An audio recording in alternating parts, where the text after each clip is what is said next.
dengarkan jam 9 malam ini di forum Bicara Ad-Din, Facebook, YouTube dan juga di Radio IKIM Inspirasi Korea Islami. Ibu ayah yang belum lagi menghantar anak anda untuk menerima PIC Kit sementara akhir dilanjutkan sehingga 31 Mei ini, tiada lagi janji temu yang boleh dibuat melalui aplikasi MySejahtera. 8 Mei hari itu dah last dah, okey. Dan ibu bapa yang berhasrat untuk beri anak-anak anda vaksin COVID-19 dos 1 boleh mendapatkan vaksin di klinik kesihatan secara walk-in ataupun jumpa terus. Dan kanak-kanak yang telah menerima dos 1 hendaklah melengkapkan dos 2 mereka sebelum 30 Ogos nanti. Okey, dan apapun kita doakan semoga usaha ini dapatlah mencegah daripada penularan jangkitan yang kronik COVID-19 tu. Okey, PIC Kids kita jayakan bersama, lindung diri, lindung semua. Malam lanjut di moh.gov.my. Kita teruskan hiburan forum Bicara Ad-Din selepas ini daripada Kai Bahar. Ini dia Cahaya 114.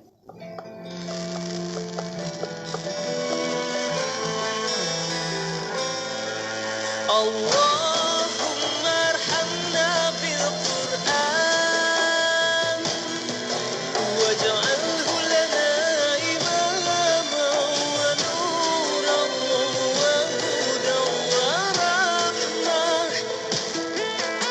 Tidak ku fahami atau hatiku telah terkunci, tanpa ku sadari makin jauh dari ilahi.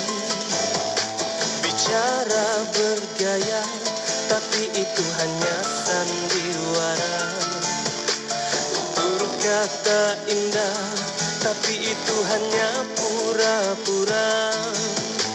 114 teman yang memberikan cahaya. Mana Al-Fatihah, mana Yasin, mana Al-Waqi'ah. Pilih kata hati atau jalan nafsu yang menggila. Cari makna kata Quran yang menyuruh jalan hidayah. Allahumma arhamna bil Qur'an waj'alhu lana imaman wa nuran wa hudan wa rahmah.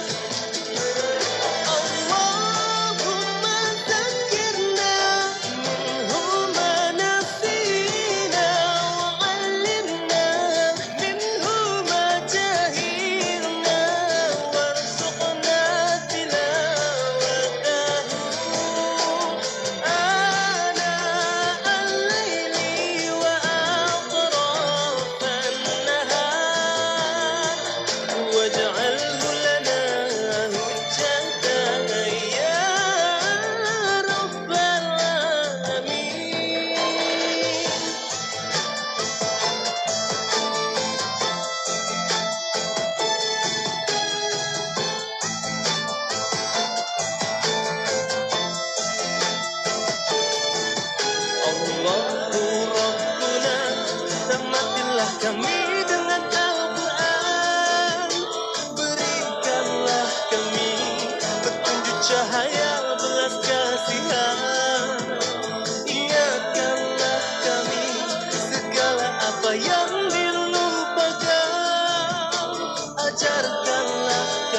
inspirasi, euforia, Islam.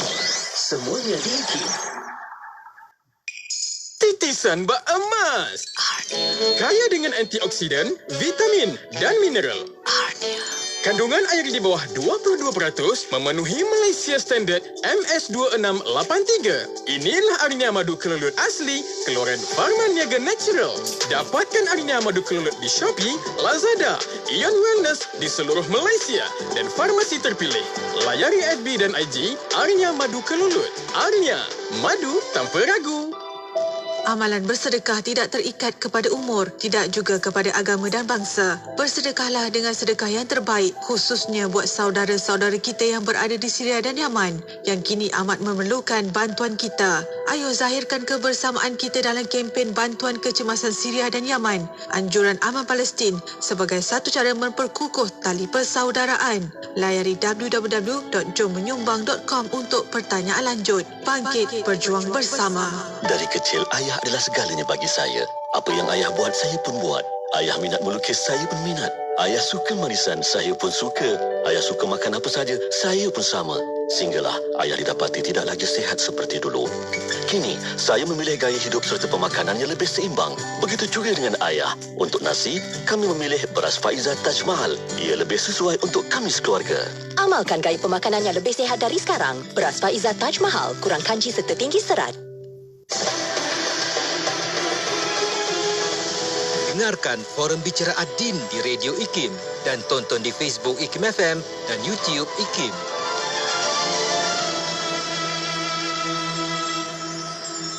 Bismillahirrahmanirrahim. Alhamdulillahirabbil alamin wassalatu wassalamu ala asyrafil anbiya'i wal mursalin wa ala alihi wa sahbihi ajma'in.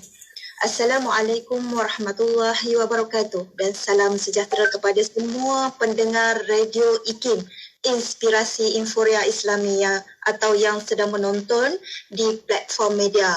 Forum Bicara Ad-Din ini diterbitkan oleh Hajjah Fairuz bin Haji Nordin. Saya Nur Kumala Awang, fellow di Pusat Kajian Sains dan Alam Sekitar selaku moderator Forum Bicara Ad-Din pada kali ini. Alhamdulillah topik kita pada hari ini ialah tentang kemerosotan biodiversiti, cabaran dan penyelesaian.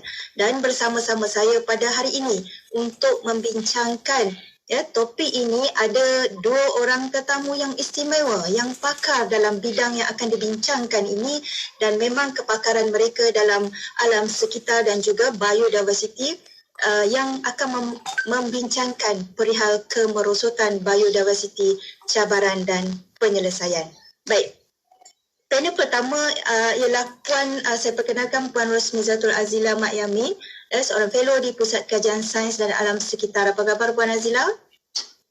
Alhamdulillah sihat Puan Mala. Alhamdulillah. Baik. Panel kita yang kedua ialah yang berusaha Profesor Dr. Ahmad bin Ismail yang merupakan Presiden Malaysian Nature Society. Apa khabar Prof pada hari ini? Alhamdulillah. Selamat pagi dan kita jumpa lagi untuk kali ini. Terima kasih kerana menjemput saya. Alhamdulillah. Terima kasih kerana sudi bertamu di ruang udara Radio IKIM pada hari ini Prof. Dan baik, seterusnya topik kemerosotan biodiversiti, cabaran dan penyelesaian ini saya kira amat penting untuk kita bicarakan kerana biodiversiti ini bagi saya ia kekal sebagai satu jawapan kepada beberapa cabaran pembangunan yang mampan. Jadi daripada penyelesaian yang berasaskan alam semula jadi kepada iklim, isu kesihatan, isu sekuriti makanan dan air dan kehidupan yang mampan, biodiversiti ini adalah satu asas di mana kita boleh membina semula keadaan dengan lebih baik. Seperti mana yang kita maklum bersama bahawa tanggal 22 Mei pada setiap tahun merupakan Hari Biodiversiti Antarabangsa, yang mana pada tahun ini temanya berasaskan membina masa depan bersama untuk semua kehidupan. Yang mana saya kira sudah pasti ia memberikan isyarat kepada kita masyarakat sejagat, khususnya agar kita dapat menghargai, agar kita dapat mengiktiraf kepentingan pemulihan biodiversiti, yang mana ia akan memberi satu implikasi secara terus, contohnya dalam pelbagai bidang lain termasuk ekonomi, termasuk sosial dan juga kesihatan itu sendiri. Baik, dalam forum ini kita ada 3 pusingan Untuk pusingan yang pertama dan kedua, setiap panel kita berikan masa dalam 10 minit untuk memberi ulasan manakala di hujung nanti. Kita ada pusingan yang ketiga, kita jemput pada setiap ahli panel untuk memberikan khulasah ataupun kesimpulan bagi setiap perbincangan. Baik, untuk pusingan yang pertama ini saya mulakan dengan Puan Azila. Puan Azila, kemerosotan biodiversiti ini merupakan satu isu yang kritikal, satu isu yang penting pada hari ini, yang mana pada pandangan Puan Azila sendiri, bagaimanakah peranan agama dapat membantu dalam menangani krisis kemerosotan biodiversiti, dan apakah hubungan antara penjagaan alam sekitar itu dan biodiversiti dengan kesejahteraan hidup manusia dan kelestarian ekosistem itu? Silakan Puan Azila. Okay, terima kasih Puan Nur Kumala. Kalau kita lihat Puan Kumala, krisis kemerosotan biodiversiti pada hari ini Puan Kumala adalah rentetan sebenarnya daripada sikap tidak bertanggungjawab segelintir daripada kita dan juga sikap tamak haloba yang memberi cerminan secara jelas kepada kita bahawa tahap kesedaran agama dalam kalangan segelintir daripada kita pada hari ini masih lagi cetek. Dan umpamanya kalau kita lihat Puan Kumala pada hari ini, isu pencemaran, isu penerokan hutan secara tidak terkawal, isu pemburuan haram, isu pemerdagangan hidupan liar dan sebagainya, sehingga mengundang ancaman kepada kelangsungan biodiversiti pada hari ini. Dan didapati cabaran terbesar yang kita hadapi pada hari ini dalam menangani isu kemerosotan biodiversiti adalah kurangnya tahap kesedaran tentang kepentingannya dan juga kurangnya usaha secara kolektif dalam kalangan anggota masyarakat bagi menangani isu ini, di mana didapati masih terdapat jurang sebenarnya antara data berkenaan dengan biodiversiti dan juga pengetahuan yang rata-rata kita miliki mengenai biodiversiti dan kesan kepupusannya terhadap ekosistem dan juga kehidupan sejagat. Jadi ini merupakan antara faktor yang menjadi penyumbang kepada berlakunya kemerosotan ke atas sumber biodiversiti kita pada hari ini. Sedangkan kita dapati perubahan sebenar dalam tingkah laku di kalangan kita seharusnya terjadi di peringkat asas lagi, yakni kefahaman dan juga penghayatan agama dalam aspek penjagaan dan pemeliharaan biodiversiti itu sendiri. Yang mana dalam konteks ini Puan Mala, segenap lapisan masyarakat yang beragama saya kira harus faham, harus sedar bahawa tanggungjawab menjaga biodiversiti dan seluruh komponen alam adalah merupakan sebahagian daripada amanah dan juga tuntutan agama. Justru apabila kita memperkatakan mengenai bagaimana sewajarnya kita menterjemahkan peranan agama itu sendiri dalam kita menangani isu biodiversiti, isu kemerosotan biodiversiti ini, mungkin kita perlu memahami bahawa perkara utama yang perlu diberi perhatian adalah melalui tindakan yang didorong oleh penghayatan dan juga yang didorong oleh desakan daripada tuntutan serta pegangan agama. Dengan pegangan dan juga penghayatan agama yang sebenar-benarnya, saya kira pastinya dapat mendorong dan juga dapat membentuk tingkah laku serta sikap yang baik dalam diri kita terhadap sumber biodiversiti dan segala komponen alam yang lain. Tak kiralah sama ada ekosistem sungai, ekosistem laut, ekosistem hutan dan sebagainya. Oleh yang demikian adalah penting Puan Mala, saya kira kepada kita tentang bagaimana kita memandang ataupun melihat alam ini serta komponen biodiversiti yang ada di dalamnya, bagaimana kita berfikir tentang alam ini, bagaimana kita berfikir tentang sumber biodiversiti kita pada hari ini, yakni bagaimana ia beroperasi, mengapa sesuatu sistem alam itu berlaku sedemikian dan apa pula hubung kait sumber biodiversiti dengan alam sekitar secara keseluruhannya. Dan apa pula tujuan kita dalam kehidupan kita, yakni selaku khalifah Allah Subhanahu Wa Taala di atas muka bumi ini. Bagaimana kita memandang alam ini dan segala sumber yang ada seharusnya adalah berpaksi kepada sistem kepercayaan kita ataupun agama kita.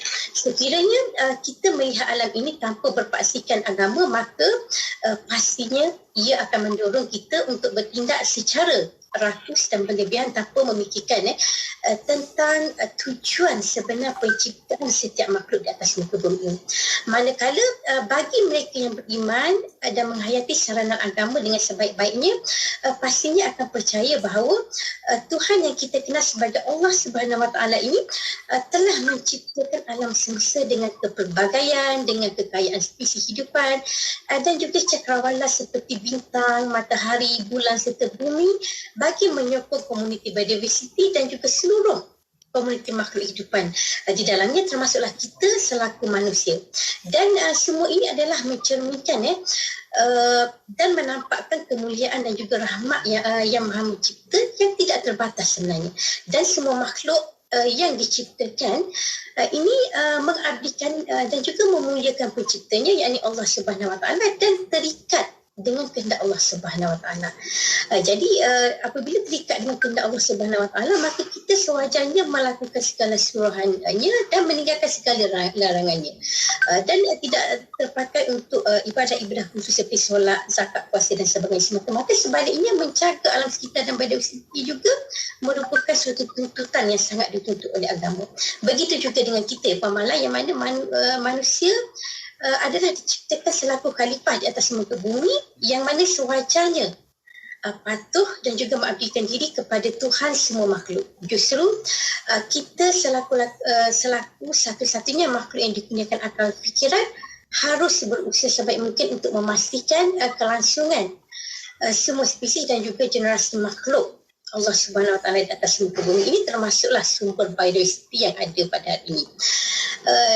Secara amnya, Puan Mala, terdapat dua pandangan alam yang utama yang perlu dipahami bagi kita meneroka bagaimana agama dapat mempengaruhi perubahan tingkah laku kita terhadap krisis kemerosot biodiversiti. Yang mana pandangan alam yang pertama adalah berkaitan dengan pandangan alam yang berpusatkan kepada kehidupan, dan yang keduanya adalah pandangan alam yang berpusatkan manusia.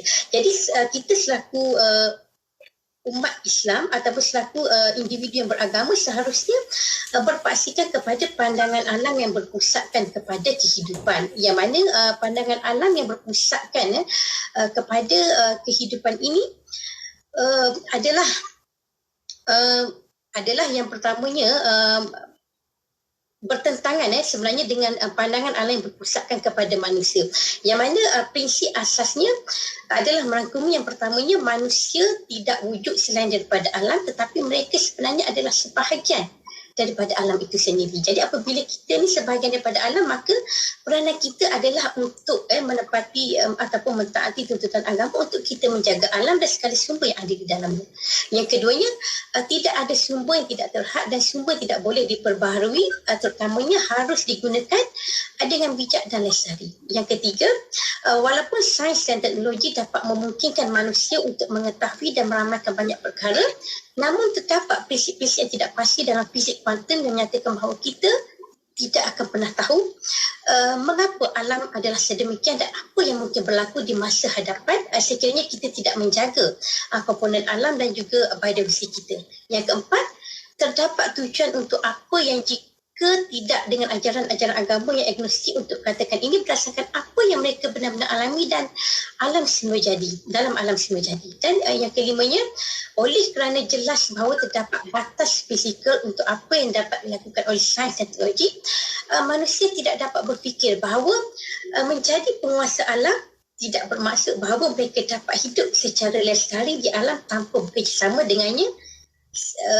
dan segala komponen ada di dalamnya. Dan pandangan alam Islam mengambil terbaik yang dapat ditawarkan oleh kedua-dua pandangan ini, dan ia memberikan teori dan juga asas sistem tingkah laku yang baik terhadap alam sekitar dan juga sumber biodiversiti yang menghuni di dalamnya. Misalnya manusia bertanggungjawab ke atas alam ini, tetapi itu adalah amanah kepada mereka dan mereka akan bertanggungjawab kepada pencipta di atas penjagaan dan juga penggunaan setiap komponen biodiversiti yang ada di alam ini. Jadi seterusnya berbalik pula kepada persoalan Puan Mala sebentar tadi tentang hubungan penjagaan alam sekitar dan biodiversity dengan kesejahteraan hidup manusia dan kelestarian ekosistem. Dalam konteks ini, alam sekitar dan juga komponen biodiversity merupakan aset terpenting dalam menjalani kehidupan seharian, yang mana alam sekitar secara keseluruhannya terdiri daripada banyak gabungan, iaitu komponen air, udara, tanah, haiwan dan tumbuh-tumbuhan. Yang ini tumbuh-tumbuhan ini dan haiwan ini merupakan komponen biodiversity, yang mana kita saling memerlukan antara satu sama lain untuk kita memenuhi keperluan hidup untuk kita melakukan pembangunan dan juga untuk kita melaksanakan amanah kita selaku khalifah di atas muka bumi ini bagi kesejahteraan hidup kita. Jadi macam contoh, sebagai contoh, kita sebagai manusia sangat memerlukan udara untuk kita menghirup oksigen untuk bernafas, dan tumbuh-tumbuhan pula bertindak membekalkan oksigen dan menyerap karbon dioksida bagi proses respirasi. Manakala haiwan pula bertindak sebagai sumber makanan kepada kita. Oleh demikian, bagaimana mungkin manusia meneruskan kehidupan pada alam ini dan segala komponen yang ada di dalamnya dalam memastikan kelangsungan dan juga kesejahteraan hidup kita. Jadi menyedari hakikat ini, maka saya kira kita perlu sebenarnya untuk menjaga biodiversity ini supaya kelangsungan kita dapat diteruskan, keseimbangan ekosistem dapat diteruskan. Sekiranya kita tidak menjaga komponen biodiversity yang saling berkait antara satu sama lain, tak kira sama ada dengan ekosistem, dengan spesies yang sekecil-kecil, zarah, dan juga dengan spesies haiwan dan juga tumbuh-tumbuhan. Kita saling memerlukan antara satu sama lain demi memastikan keseimbangan ekosistem dan juga kesejahteraan hidup kita. Kalau kita tak jaga sumber ekosistem kita, dan kalau kita lihat pada hari ini kita juga menghadapi masalah security, ia berkait juga dengan masalah isu penjagaan alam sekitar kita. Jadi sama-sama kita renungkan dan sama-sama kita mengambil iktibar daripada apa yang berlaku di sini kita, yang mana kalau pada hari ini kita dapat lihat betapa bencana alam berlaku secara berleluasa kurang daripada kita tidak menjaga biodiversity dengan baik. Jadi itu sedikit daripada saya pada malam. Okey, baik Puan Azila. Saya kira pelestarian dan kepentingan alam sekitar biodiversity ini banyak disebutkan dalam Al-Quran, yang tersirat dalam Al-Quran dan juga hadis. Saya memetik daripada surah Ali Imran ayat 191, yang mana yang bermaksud orang yang mengingati Allah itu sambil berdiri dan duduk atau dalam keadaan berbaring, dan mereka memikirkan mengenai penciptaan langit dan bumi seraya berkata, ya Tuhan kami, tiadalah Engkau menciptakan ini dengan sia-sia. Maha suci Engkau, peliharalah kami daripada siksa neraka. Maka dengan itu amat penting, seperti mana yang Puan Azila sebutkan tadi, bahawa kefahaman dan juga penghayatan agama itu amat penting memainkan peranan dalam krisis kemerosotan biodiversity pada hari ini, kerana penjagaan alam sekitar itu mempunyai hubungan yang rapat dengan kesejahteraan hidup manusia itu sendiri. Baik, saya nak pergi kepada Prof. Pada pengamatan Prof, apakah antara isu dan juga cabaran yang mana menjadi kekangan dalam usaha kita nak memelihara dan memelihara biodiversity di Malaysia ini? Sejauh mana sebenarnya sistem perundangan yang sedia ada ini membantu dalam mendepani cabaran-cabaran yang dihadapi serta keberkesanannya dalam menangani krisis kemerosotan biodiversity pada hari ini? Silakan Prof. Terima kasih. Assalamualaikum, bismillahirrahmanirrahim. Untuk Puan Nur Kumala, bagus soalan tu, dan saya mendengar apa yang diterangkan Puan Nazila tadi pun sangat cantik. Sebab tu saya nak tekankan di sini berkaitan dengan soalan tadi, berbalik kepada asas kita, pendidikan adalah sangat penting. Kalau pendidikan kita tidak jelas tentang soalan yang ditimbulkan, iaitu kepelbagaian biologi, ekosistem dan sebagainya, maka sukar untuk kita tangani. Ada juga kita sebut tentang oleh Nur Kumala tadi tentang apa-apa yang ada dalam Al-Quran berkaitan dengan alam semula jadi, keseimbangan ekologi dan sebagainya, sangat jelas diterangkan dalam banyak ayat dalam Al-Quran yang mungkin tak sempat saya nak bacakan di sini, yang menerangkan secara terus sistem ekologi ataupun peranan serangga misalnya yang perlu kita faham dan kita hayati untuk kita menangani isu-isu berkaitan dengan alam semula jadi. Jadi saya ingin tekankan di sini pendidikan asas itu sangatlah penting. Kita sudah ada sebenarnya dalam sistem. Kalau kita tengok daripada tadika lagi, sekolah rendah dan sekolah menengah, isu-isu berkaitan alam semula jadi ini sangat diberi perhatian. Ada di dalam kurikulum dan dilakukan dengan berbagai cara.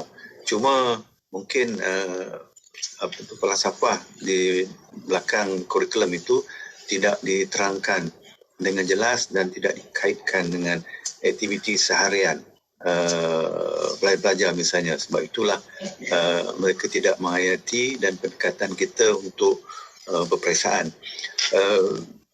Dan benda ini berterusan sehingga ke peringkat tinggi, ke universiti dan akhirnya mereka bergraduat menjadi pegawai kerajaan ataupun usahawan yang mana mereka terlupa bagaimana mereka nak kaitkan aktiviti mereka dengan kesejahteraan alam sekitar.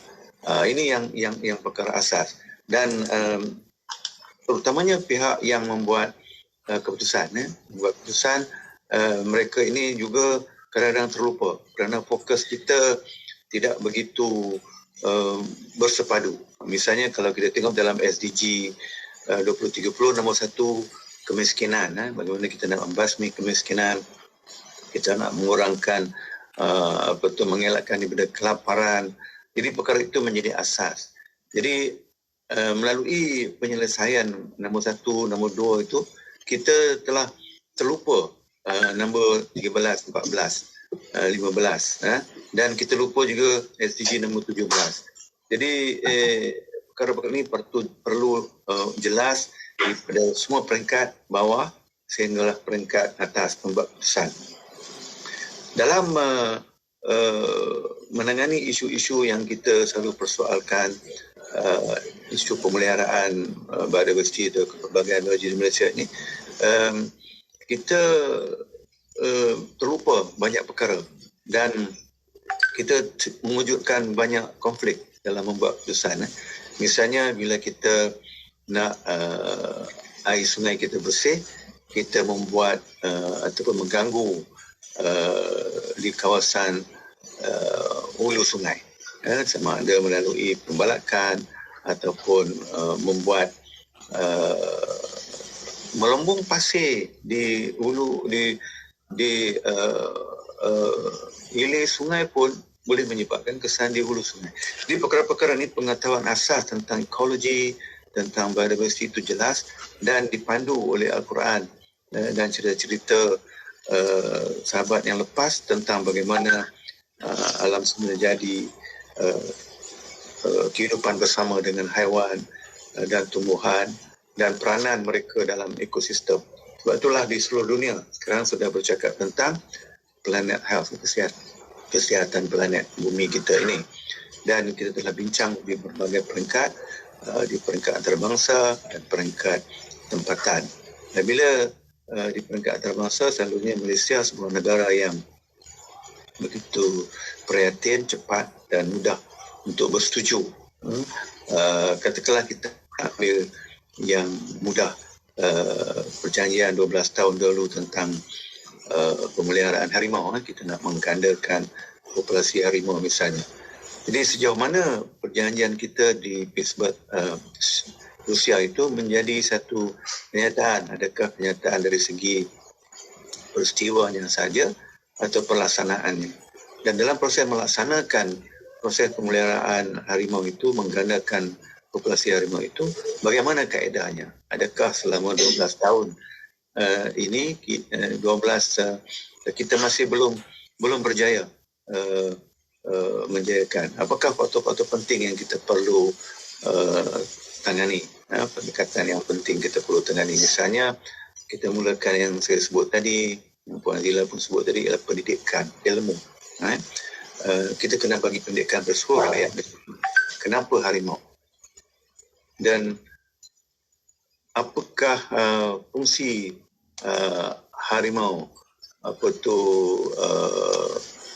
apakah fungsi harimau dalam sesuatu ekosistem.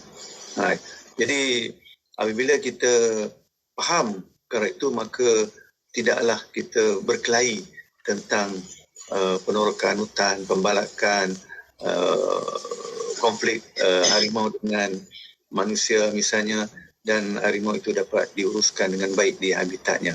Kita kurang ilmu tentang ekologi harimau, tentang biologi harimau dan konflik di antara pengurusan hutan dan pengurusan hidupan liar, maka kita terus berbincang tentang harimau sehinggalah sekarang. Dan pada Januari lepas kita telah menunjukkan kepada dunia yang kita sepatutnya menambah atau menggandakan populasi, kita telah mengurangkan populasi. Ini satu contoh. Banyak lagi contoh yang saya boleh berikan, yang mana pendidikan itu sangat penting, sokongan awam itu sangat penting, dan segala pelibatan masyarakat itu sangat penting. So dalam proses ini, selain daripada pendidikan, kita mesti juga menerangkan tentang undang-undang. Kita dalam pengembalan undang dan pelaksanaan undang itu sangat penting, dan kita mesti fokus kepada apakah faktor penting dalam mengawal undang-undang. Katakanlah kenapa proses pemburuan haram, pelanduk ataupun hidupan liar masih berlaku di hutan, walaupun mereka tahu bahawa undang-undang ada untuk melindungi hidupan liar berkenaan. Jadi isu-isu ini perlu ditangani, dan pendidikan sangat penting, dan seluruh dunia telah membincangkan tentang hal berkaitan dengan pemeliharaan ini. Sebenarnya ialah perlu mendapat sokongan daripada penduduk tempatan, pihak berkuasa tempatan, pihak korporat tempatan, misalnya pihak swasta, mesti bersama-sama membantu menangani isu pemeliharaan biodiversiti negara.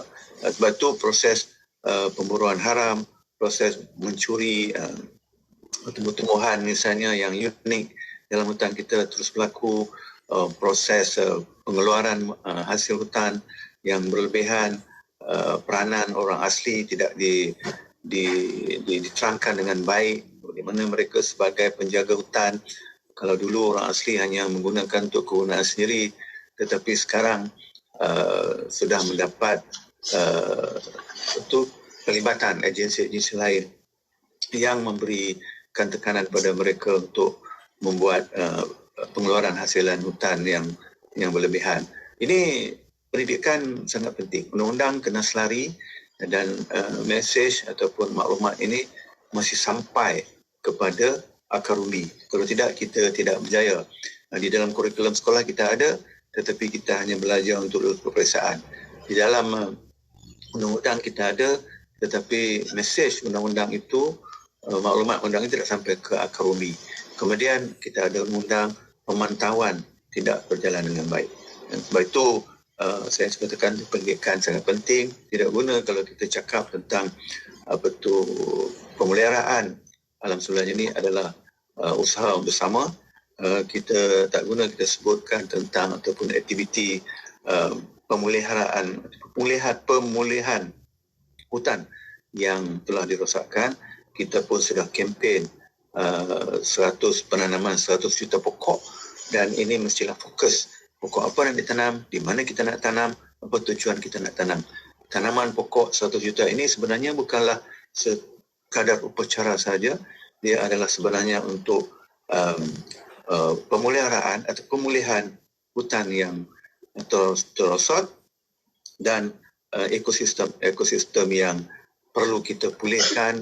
Kalau kita lihat tentang Central Forest Pine yang nak menghubungkan hutan-hutan yang terpisah, kita perlu tanam di antaranya. Jadi fokusnya kena jelas. Pemahaman yang jelas. Saya lihat pelibatan penanaman hutan ini, penanaman 100 juta pokok ini sekarang ini ramai yang berminat. Tetapi bagaimana mereka dipandu selaras dengan matlamat kita dan undang-undang yang kita ada. Kita boleh buat melalui penanaman 100 juta pokok, menyambungkan hutan-hutan yang terpisah, dan undang-undang yang ada boleh diterapkan kepada masyarakat tempatan. Di pendidikan undang-undang mestilah selari. Sebab tanpa ilmu kita tidak faham dan kita tidak boleh melahirkan pakar-pakar dalam bidang alam semula jadi, dalam bidang pemeliharaan biodiversity. Dan kita sebagai top negara biodiversity di dunia ni, kita mestilah sedar, faham dan cuba menjaganya, boleh membantu isu-isu berkaitan climate change ataupun perubahan iklim. Dan isu-isu kemiskinan ni juga kita boleh tangani dengan menggunakan semula jadi yang kita ada, seperti ekopelancongan dan sebagainya. Undang-undang mesti berlaku bersama dengan pendidikan untuk mengelakkan rasuah, dan manipulasi politik. Ini kita kena kaji. Sebab apa? Semua ilmu kepakaran, kemiskinan, rasuah dan politik ini adalah 5 perkara yang perlu kita lihat dalam menangani isu kepelbagaian biologi, dan mereka ini dipandu oleh undang-undang yang kita ada ataupun yang kita sediakan. So itu pandangan saya peringkat ini. Terima kasih. Okey, terima kasih Prof. Di mana saya dapat dua elemen yang penting ya dalam pendidik, dalam kita menangani usaha krisis kemerosotan biodiversiti ini adalah pendidikan dan juga pelaksanaan. Maklumat pelaksanaan undang-undang itu mesti sampai kepada akar umbi. Itu yang ditekankan dalam penerangan oleh yang berbahagia Prof tadi. Jadi saya kira amat penting kepada kita untuk menyediakan generasi pada hari ini yang kalis cabaran dalam kita nak menangani isu kemerosotan biodiversiti ini, yang mana dia akan mengganggu gugat kehidupan manusia, dan kini pun kita telah menghadapi kepincangan tersebut dan tidak mustahil akan berterusan untuk generasi seterusnya sekiranya langkah yang tuntas tidak diambil. Jadi alhamdulillah kita telah sampai habis selesai kepada pusingan pertama, maka masuk kepada pusingan kedua saya beralih kepada Puan Azila, di mana Islam sebenarnya Puan Azila ia telah memberi satu panduan yang terbaik kepada manusia tentang aspek penjagaan alam sekitar dan biodiversiti. Malangnya panduan yang diberikan oleh Islam ini sering dilihat sebagai satu jenis konsep ataupun secara teoretikal semata-mata tanpa diterjemahkan kepada practicality. Jadi pandangan Puan Azila itu sendiri, bagaimanakah cara yang terbaik untuk kita mentransformasikan panduan yang digariskan oleh Islam kepada satu bentuk tindakan yang bermakna dalam kita nak membantu menangani isu kemerosotan biodiversiti, dan sejauh manakah pula kepentingan pendidikan sama ada secara formal ataupun secara tidak formal ini dalam memberikan kesedaran kepada generasi yang akan datang tentang aspek penjagaan dan pemeliharaan biodiversiti. Silakan Puan Nazila. Okey, terima kasih Puan Mala.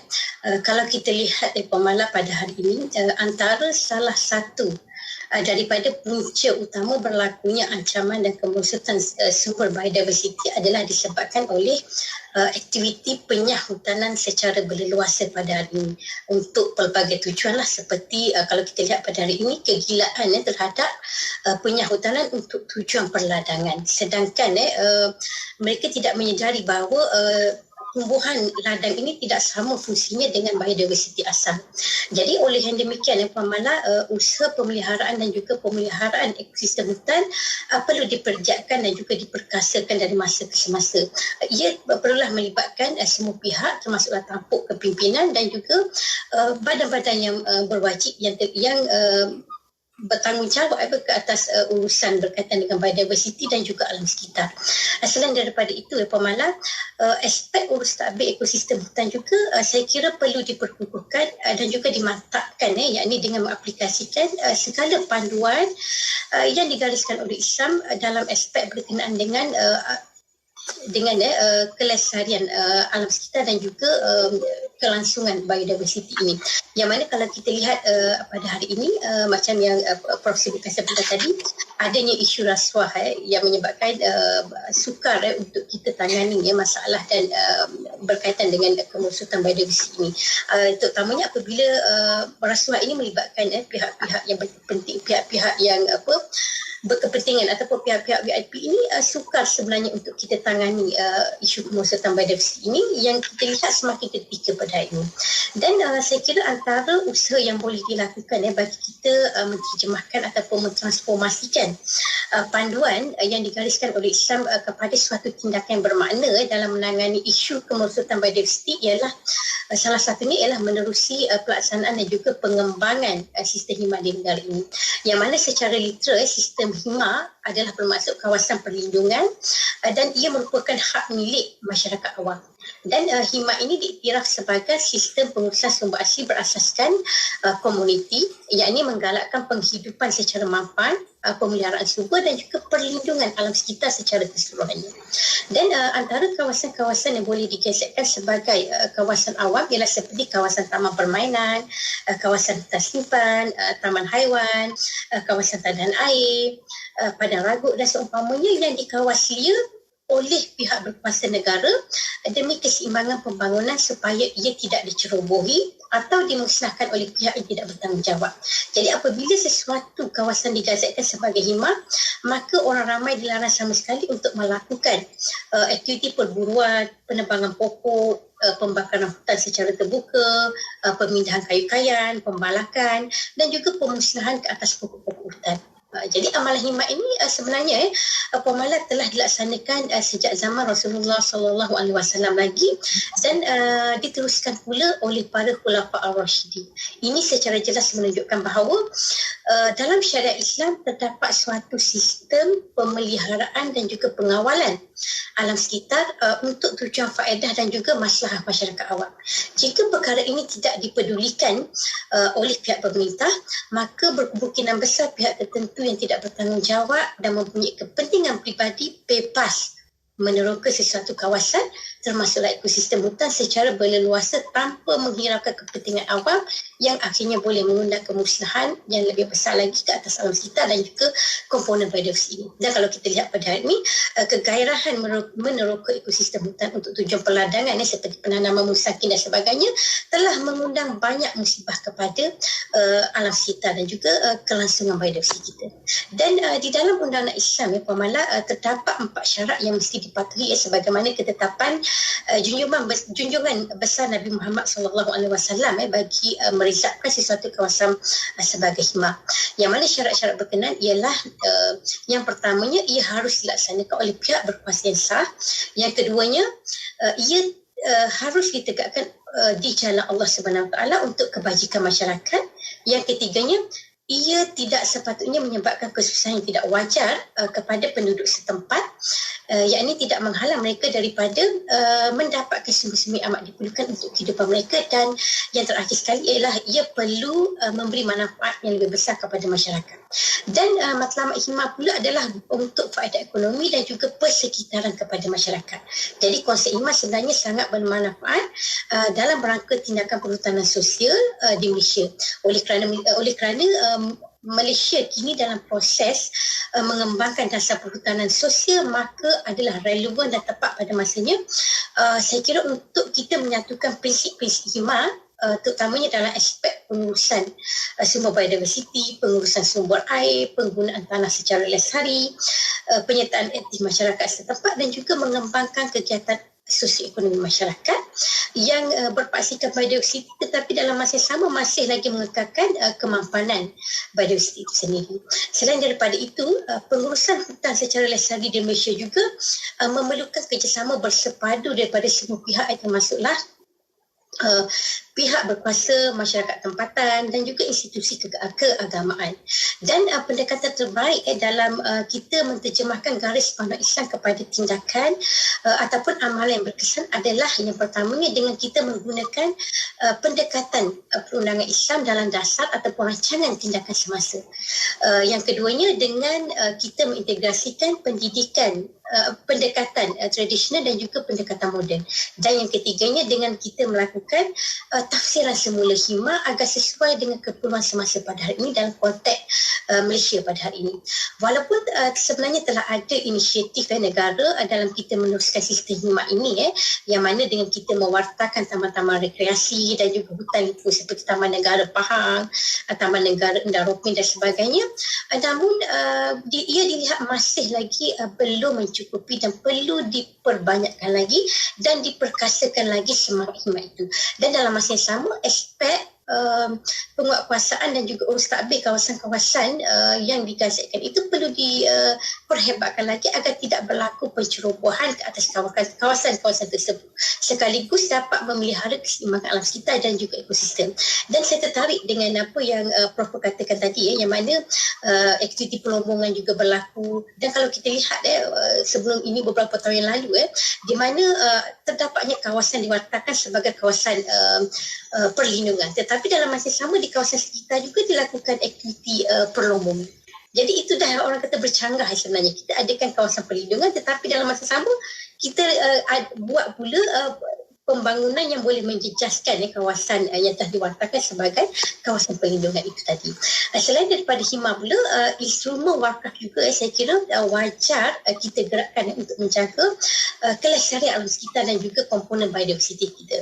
Ini kerana kesedaran agama semata-mata tidak memungkinkan alam sekitar dan juga komponen biodiversiti ini dijaga secara mampan dan penuh tanggungjawab. Ini kerana kekurangan sumber, kekurangan tenaga dan juga modal mungkin menyebabkan banyak urusan dibebankan kepada pemerintah semata-mata, dan ini menyumbang kepada aspek urus tadbir alam sekitar dan juga biodiversiti tidak dapat dilaksanakan dengan lebih baik dan berkesan. Seterusnya berkaitan dengan kepentingan pendidikan baik secara formal dan tidak formal seperti yang dibangkitkan oleh Puan Nur Komala dalam memberi kesedaran kepada generasi akan datang tentang aspek penjagaan dan juga pengenalan biodiversiti. Saya kira pendidikan secara formal dan tidak formal ini tentang penjagaan serta penggunaan alam sekitar dan komponen biodiversiti merupakan aspek yang amat penting bagi melahirkan masyarakat Malaysia yang bukan sahaja faham, sebaliknya mereka juga berkebolehan dan juga berkemampuan serta mempunyai keprihatinan terhadap penjagaan serta pengurusan alam sekitar dan komponen biodiversiti yang ada di dalamnya.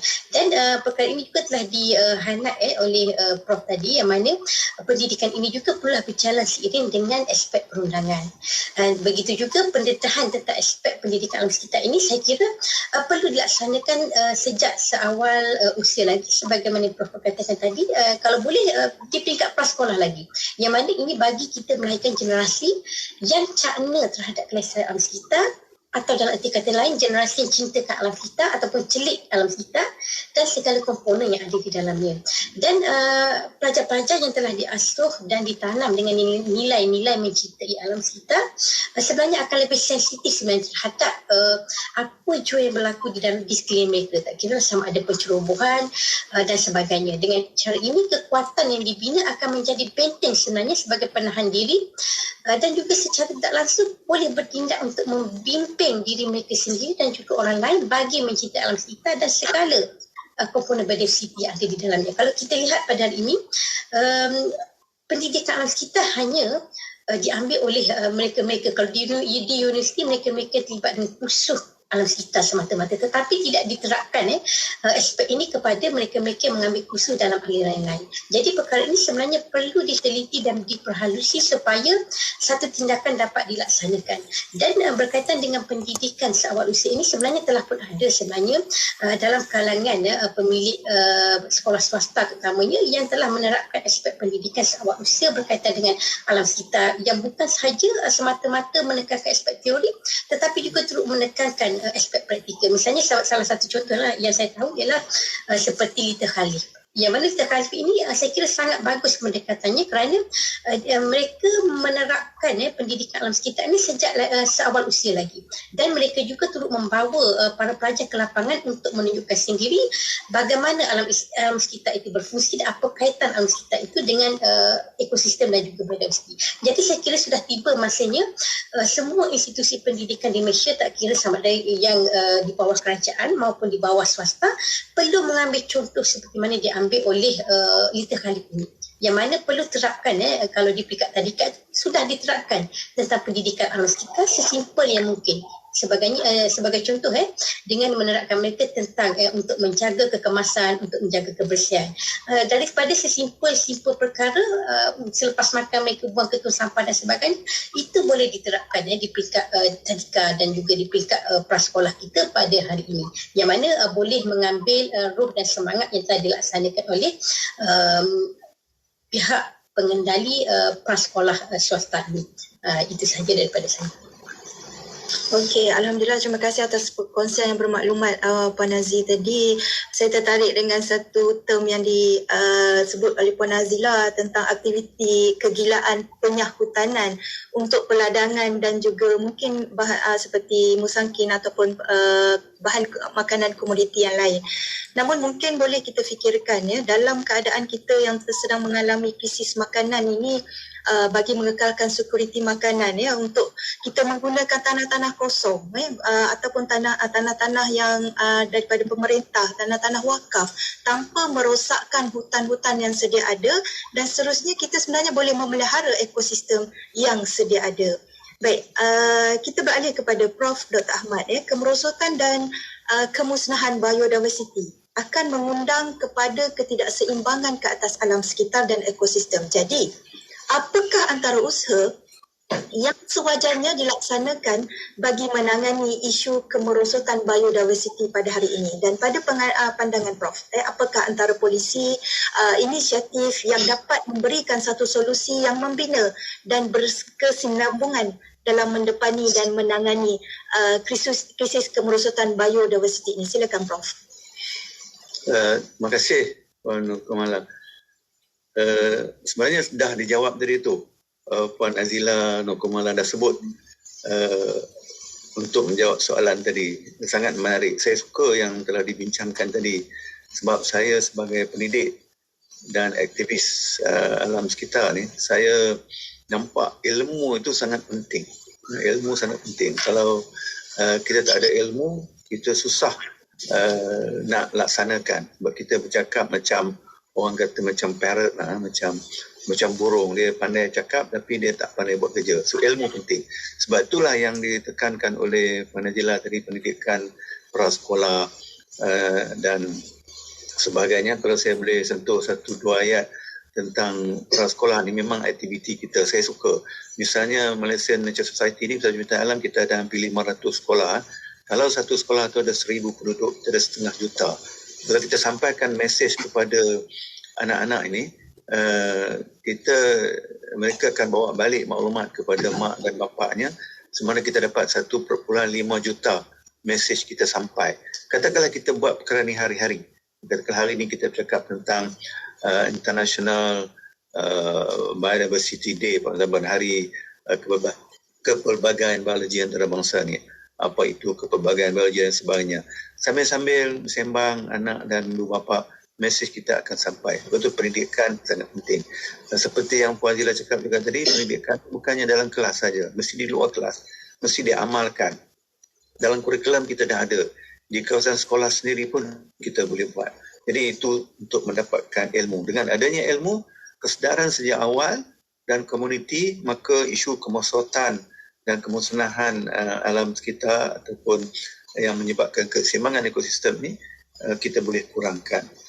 Mungkin kita tidak boleh kawal bencana alam, kerana kalau kita lihat banjir besar misalnya akibat daripada perbuatan manusia juga, yang bukan sahaja di Malaysia tetapi di seluruh dunia, yang menyebabkan perubahan iklim, tidak seimbangnya keadaan alam sekitar ini, yang menyebabkan hujan lebat dan banjir misalnya. Bila banjir, apa berlaku? Kita mungkin fokus tentang kemalangan, kemusnahan harta benda dan kehilangan jiwa. Kemudian mungkin kita fikir kepada bantuan-bantuan yang kita nak berikan. Maka fokus kita lebih kepada kesan kepada manusia. Kesan pada alam sekitar menyebabkan jangka panjang kepada manusia itu kita terlupa bagaimana ikan-ikan yang ada di kawasan hulu akan hanyut ke kawasan yang lebih rendah, yang menyebabkan berubah struktur ataupun kepelbagaian biologinya, yang mana memberi kesan kepada sistem ekologi di dalam sesuatu kawasan itu. Banyak lagi saya boleh contohkan, misalnya bagaimana pergerakan produk-produk nutrien daripada kawasan tinggi ke kawasan rendah, ke kawasan delta dan sebagainya. Semua ini memerlukan penyelidikan untuk kita dapatkan ilmu. Kalau kita ada memahami isu itu dengan jelas dan kita boleh buat satu strategi dan kemudiannya kita boleh buat pendidikan untuk dapatkan ilmu. Begitu juga yang Puan Azila highlight tadi, tengahkan tentang isu ladang hutan yang Puan Kamala pun bercakap tentang musangking dan sebagainya. Mungkin kita melihat kepada SDG 1 untuk memberi pekerjaan, memberi pendapatan kepada penduduk tempatan, terutamanya untuk mengelakkan daripada kemiskinan. Dan apakah ini satu penyelesaian dan apakah dia benar-benar berlaku?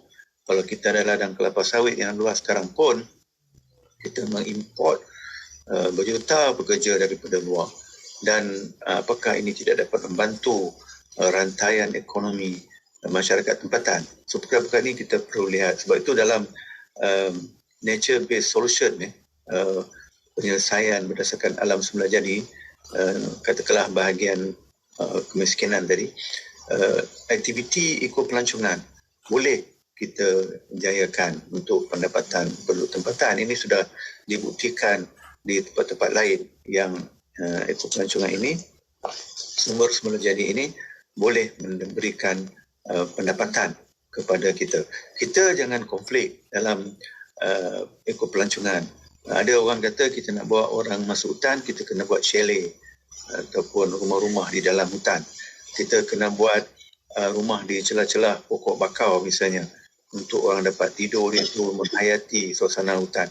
Kalau kita buat perubahan ekosistem itu dengan membina rumah, pasang lampu dan sebagainya, dah nak pasang alat-alat pendawar dingin lagi, nak masak makan dalam tu, sudah itu kita merubah ekosistem dan keadaan semula jadi tidak berlaku lagi. Ini konflik dalam kita melayan aktiviti ekopelancongan. Sebab itu kita ada masalah dari segi taman laut, kemusnahan taman laut secara akibat daripada aktiviti ekopelancongan. Belum lagi kita melihat dari segi aktiviti peningkatan suhu dan keasidan air laut misalnya. So ini perkara-perkara yang kita patut elakkan daripada berlaku konflik dan kemusuhan dan kemusnahan satu ekosistem itu. Ilmu sangat penting, pendidikan sangat penting.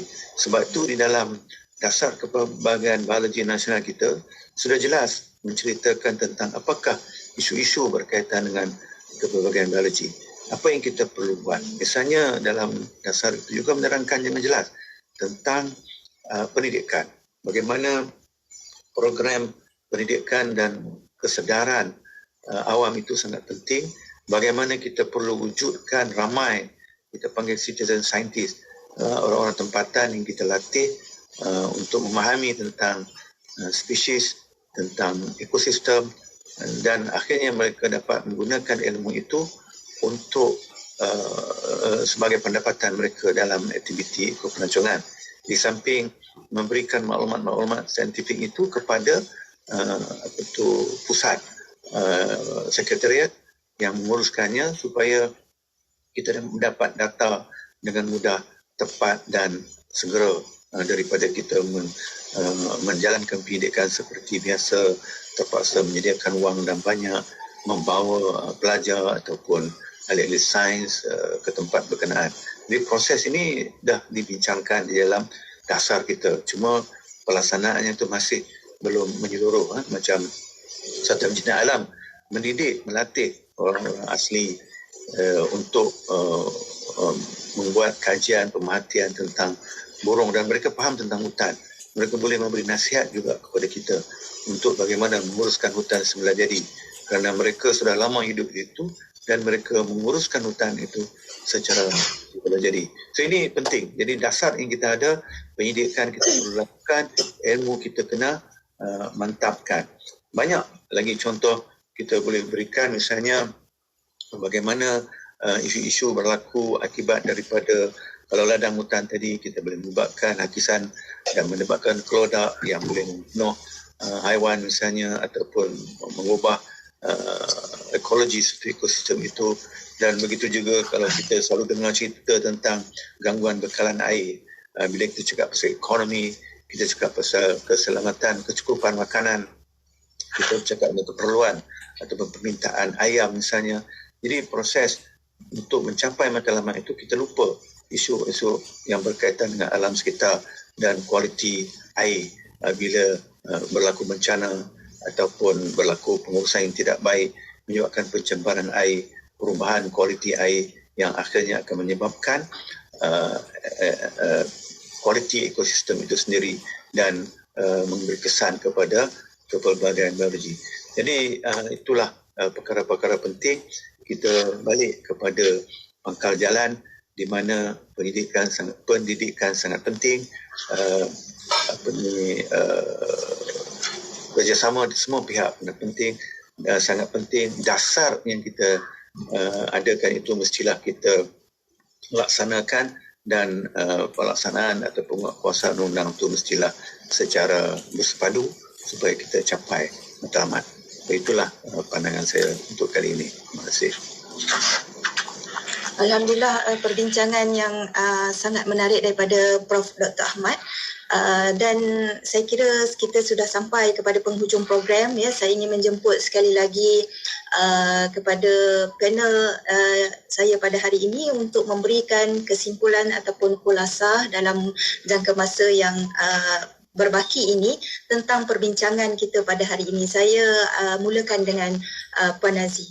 Silakan. Terima kasih Puan Mala. Jadi menyimpul kepada perbincangan kita pada hari ini, saya ingin tekankan bahawa isu ataupun masalah berkaitan dengan kemerosotan biodiversiti sebenarnya adalah merupakan persoalan berkaitan rapat dengan tahap kesedaran agama dan moral seseorang individu ataupun masyarakat, yang mana solusi ataupun penyelesaian yang paling berkesan bagi menangani masalah kemerosotan biodiversiti adalah bergantung kepada moral dan juga tahap kesedaran agama manusia, yakni dengan memahami dan juga menghayati nilai-nilai agama, nilai-nilai moral, keadilan, kebaikan, kasih sayang, kemesraan dan juga sikap tidak semena-menanya terhadap alam sekitar dan segala komponen yang ada di dalamnya, termasuklah komponen biodiversiti.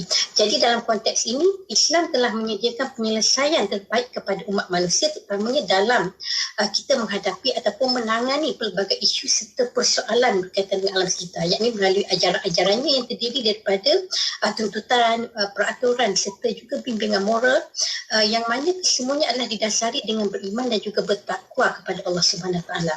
Jadi dalam konteks ini, setiap daripada kita perlu menyedari bahawa kewujudan segala unsur dalam alam semesta termasuklah sumber biodiversiti adalah saling bergantungan antara satu sama lain. Yakni dalam kerangka tindak balas dan juga kebergantungan yang cukup majmuk dan harmoni. Yang mana harmoni inilah yang akan menghidupkan keseimbangan yang menjadi kunci utama kepada kesejahteraan hidup kita sebagai manusia dan juga segala komponen alam yang ada di atas muka bumi ini. Oleh yang demikian, sekiranya kesinambungan yang telah diciptakan oleh Allah Subhanahu Wa Taala ini diganggu dan dirosakkan, maka mustahil untuk alam ataupun planet bumi ini menjadi tempat ataupun habitat kediaman sihat, selamat dan juga sejahtera kepada semua makhluk termasuklah kita umat manusia. Allahu a'lam. Baik, terima kasih Puan Nazi. Saya silakan Prof untuk memberikan sedikit kesimpulan kepada perbincangan kita pada hari ini. Silakan Prof. Terima kasih Puan Kumala. Saya sebagai pendidik, saya ulang lagi, saya sangat sensitif tentang pendidikan. Jadi pendidikan sangat penting, ilmu sangat penting, dan kerajaan sudah buat pun dalam kurikulum ada dan sebagainya. Kemudian untuk meningkatkan ilmu ataupun fakta-fakta, kita perlu melakukan penyelidikan, dan perkara ini pendidikan dan pendidikan ini berterusan kerana keadaan alam kita sentiasa berubah, dan ilmu-ilmu terbaru kita kena sampaikan kepada masyarakat. Sebab itu SEPA atau Communication, Education and Public Awareness itu sangat penting. Kalau saya bagi contoh ringkas kat sini, katakanlah kita menerima hakikat bahawa agama Islam itu adalah agama persekutuan dan semua orang mesti menghargai, menghormatinya.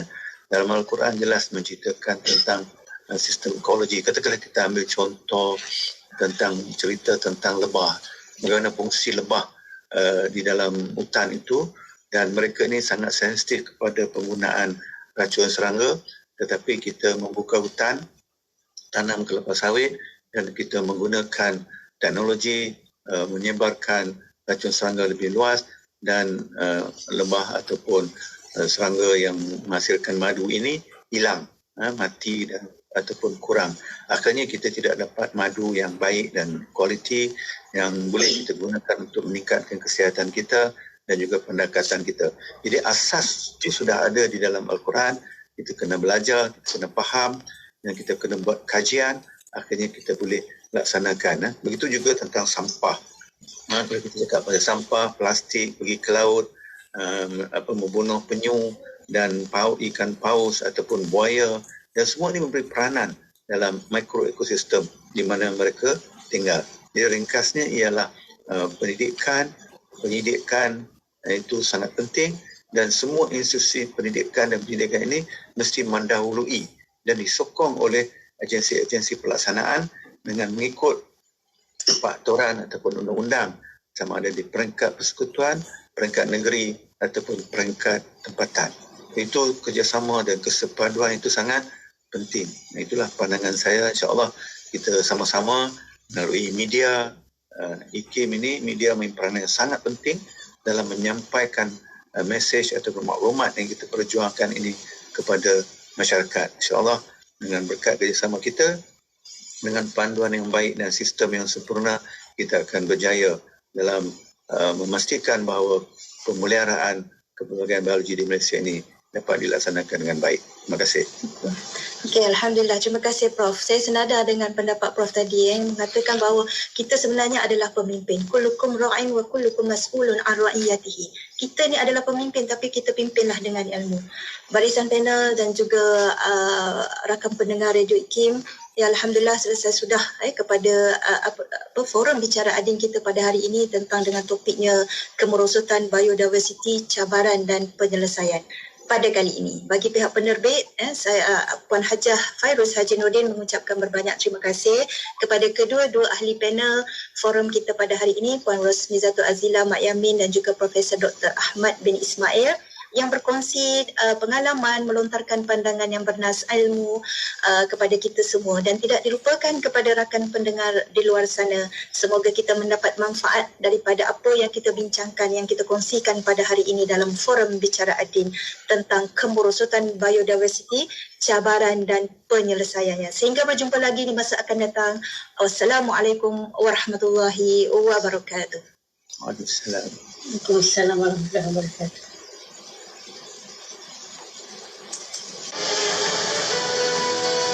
Forum Bicara Ad-Din dibawakan kepada anda oleh IKIM, Inspirasi Inforia Islami. Man, dah daftar korban. Haluan dah buka pendaftaran. Tak pastilah. Kenapa?